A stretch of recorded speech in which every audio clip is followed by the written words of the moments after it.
A video is circulating the internet of a hearing showing U.S. Representative Debbie Wasserman Schultz of Western vowing consequences over the U.S. Capitol Police Chief's refusal to return equipment evidently belonging to her that his agency is holding as part of a criminal investigation into a staffer.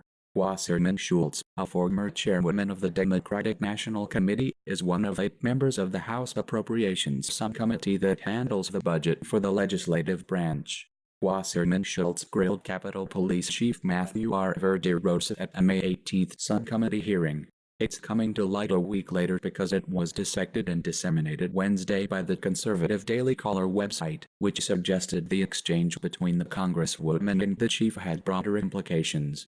The story has been picked up and spread around the internet by numerous conservative websites. The Florida lawmaker used her position on the committee that sets the police force's budget to press its chief to relinquish the piece of evidence, the Daily Caller wrote. Wasserman Schultz, communications director, David Dameron, said that wasn't what was happening.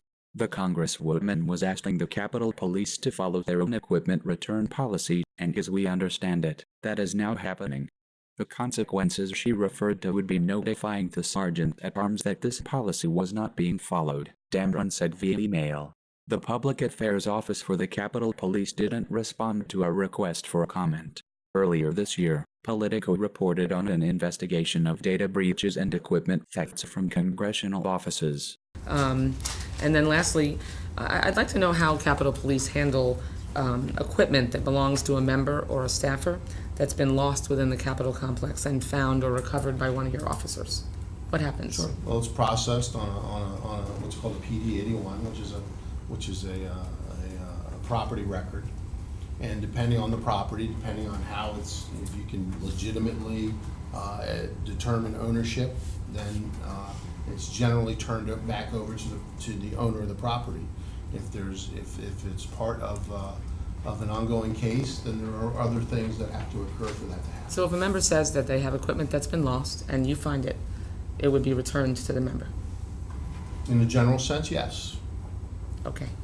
You have to identify, you have to be able to positively identify the property and be able to establish ownership. Right, and if ownership is established? If it's part of an ongoing case, then there are additional things that need to be done. But if the member owns the equipment and there is no ongoing case related to that member, then the equipment is supposed to be returned. Right, in a general sense, yes. No, I mean in a specific sense. If the member loses the equipment, says they lose the equipment, Yes, ma'am.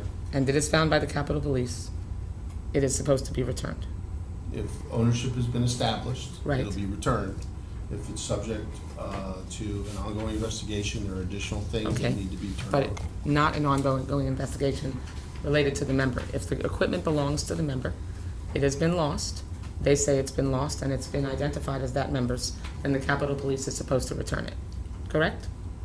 Well, it's not I can't give a yes or no answer on that because I know. It's a simple more yes or no parameters. answer. Well, If you if a member loses the equipment, Yes, ma'am. and it is found by the Capitol Police or your staff, and it is identified as that member's equipment, and the member is not associated with any case, and that is their equipment, it is supposed to be returned, yes or no? Depends on the circumstances. And if the circumstances are. I don't understand how that's possible. Members' equipment is members' equipment. Under my understanding, the Capitol Police is not able to confiscate members' equipment when the member is not under investigation. It is their equipment, and it's supposed to be returned. Well, I think there's extenuating circumstances in this case, and I think that, working through my counsel and, the necessary personnel, if that in fact is the case, and with the permission through the investigation, then we'll return the equipment. But until that's accomplished, I can't return the equipment. I think you're violating the rules when you conduct your business that way, and should expect that there would be consequences. I yield back. If you like this video, please remember to click the like and the share buttons. If you're new to the channel, please remember to click on the subscribe button.